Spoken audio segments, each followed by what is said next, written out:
Bishnoi gang Haryana में लगातार पैर पसारता जा रहा है। एक के बाद एक वारदातों में लॉरेंस गैंग का नाम सामने आ रहा है। लॉरेंस गैंग के गुर्गे बेखौफ होकर बम फोड़ रहे हैं।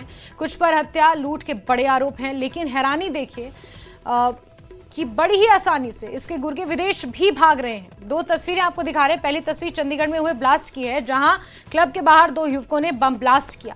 एनकाउंटर के बाद दोनों को गिरफ्तार कर लिया गया है, जिसके बाद इस ब्लास्ट का लॉरेंस कनेक्शन सामने आया। तो वहीं दूसरी तस्वीर अमन भैंसवाल की है, जो लॉरेंस बिश्नोई गैंग का ही एक गुर्गा है और शार्प शूटर माना जाता है। जमानत पर जेल से बाहर आया था और अब हैरानी देखिए, ये बड़ी ही आसानी से पुलिस को चकमा देकर विदेश फरार हो गया। जेल से बाहर आया था और अभी जो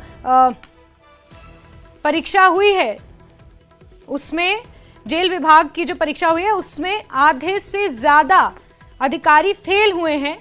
तो अगर लॉरेंस गैंग का ये गुर्गा जमानत पर बाहर आया है और चकमा देकर फरार होने में सफल हुआ है, तो ताज्जुब नहीं होना चाहिए आपको। तो लॉरेंस गैंग का शार्प शूटर विदेश फरार हो गया है। हरियाणा पुलिस महकमे में इसको लेकर अब हड़कंप मचा हुआ है। लॉरेंस गैंग का शार्प शूटर विदेश फरार हो जाता है फर्जी पासपोर्ट बनवाकर। अमन भैंसवाल जो बताया जा रहा है, लॉरेंस बिश्नोई गैंग का एक गुर्गा है, जमानत पर बाहर आया था और दिल्ली में उसने फर्जी पासपोर्ट भी बनवाया, विदेश भी भाग गया। हत्या, लूट, धोखाधड़ी के कई मामले उस पर दर्ज हैं। एसटीएफ ने अमन पर गोहाना थाने में मामला भी दर्ज कराया है, लेकिन अब वो फरार हो चुका है। फर्जी पासपोर्ट के आधार पर जमानत पर बाहर आया था और जमानत पर बाहर रहते हुए उसने ये तमाम चीजें की। अपना फर्जी पासपोर्ट बनवाया और किसी तरह अपने बाहर जाने का जुगाड़ लगाया और पुलिस को चकमा देकर फरार हो चुका है। और हरियाणा पुलिस महकमे में इसको लेकर अब हड़कंप मचा हुआ है। एसटीएफ सोनीपत द्वारा कल अमन भैंसवाल के खिलाफ एक एफआईआर दर्ज कराई है, जिसमें 420 के तहत फर्जी पासपोर्ट दिल्ली मयूरार से बनवाया गया बताया है। उस पर हमने एफआईआर दर्ज कर दी गई है। उसकी आगे की कार्रवाई चल रही है। तो उन पर पहले कितने मामले दर्ज हैं? 6 और 6-7 के करीब उन पर एफआईआर पहले से दर्ज है, जो अभी विचाराधीन न्यायालय चली हुई है। किस तरह के मामले हैं?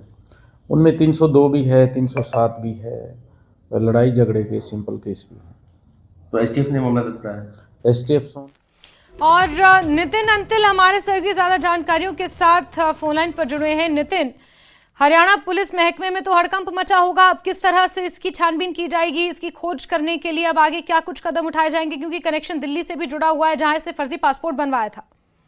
जी बिल्कुल, आपने सही कहा कि हरियाणा पुलिस में ही नहीं बल्कि जो एसटीएफ बनाई गई स्पेशल टास्क फोर्स, उसकी शिकायत पर मामला दर्ज हुआ है। तो कहीं ना कहीं हड़कंप का मामला है और जो सदर थाना गोहाना है उसमें ये मामला दर्ज करवाया गया है। और जो जानकारी हमारे पास आई है कि अमन ने पूर्वी दिल्ली मयूर विहार फेस नंबर 3 स्थित राहुल कुंज दलपुरा की हरिजन बस्ती के निवासी अमन, जो नरेश उसके पिता का नाम है, उनके फर्जी जो नाम पता दिया था और उस पर उसने अपनी मां का नाम निर्मला लिखवाया था और उसके असली पिता का नाम अमरजीत है। कहीं ना कहीं जिस तरह से जो बात सामने आई है, 6 मई को यह पासपोर्ट जारी हो चुका था। एक बड़ा सवाल यह भी खड़ा हो रहा है पुलिस की जांच पर कि 6 मई को जो पासपोर्ट जारी होता है, इसे जमानत मिलती है और ये कोई मामूली नहीं बल्कि लॉरेंस बिश्नोई गैंग का सिंडिकेट बताया जाता है। इसी के साथ साथ दूसरी बात ये कि हत्या, लूट, हत्या के प्रयास, लड़ाई झगड़े जैसे इस पर 7 से ज्यादा मुकदमे दर्ज हैं। जमानत हो जाती है, यह फर्जी पासपोर्ट बनवा लेता है और पुलिस को पता तब चलता है जब वो यहाँ से विदेश चला जाता है। कहीं ना कहीं पुलिस की नितिन इस बीच जो सबसे बड़ा पॉइंट नोट करने वाला है कि जब आप पासपोर्ट बनाते हैं तो आपकी पुलिस वेरिफिकेशन सबसे महत्वपूर्ण स्टेप होता है। जी बिल्कुल, आपने सही कहा कि जो पुलिस वेरिफिकेशन है वो घर पर होती है। और घर पर 1-2 नहीं बल्कि 3 पुलिसकर्मी पहुंचते हैं। एक फोटो उनके द्वारा लिया जाता है। तो जिस समय फोटो लिया गया, माँ बाप के जो डॉक्यूमेंट उनके पास पहुंचे, ऑनलाइन सब होता है, तो पुलिस उस समय कहाँ थी? क्योंकि यह कोई मामूली अपराधी नहीं था, किसकी कोई पहचान ना हो, कोई जानता ना हो। उसी के साथ साथ जब पुलिस ने ये कह रही है कि आउटलुक एक नोटिस भी जारी किया था, इसकी मांग कर रही है, लेकिन ये नोटिस पहले भी जारी हो सकता था।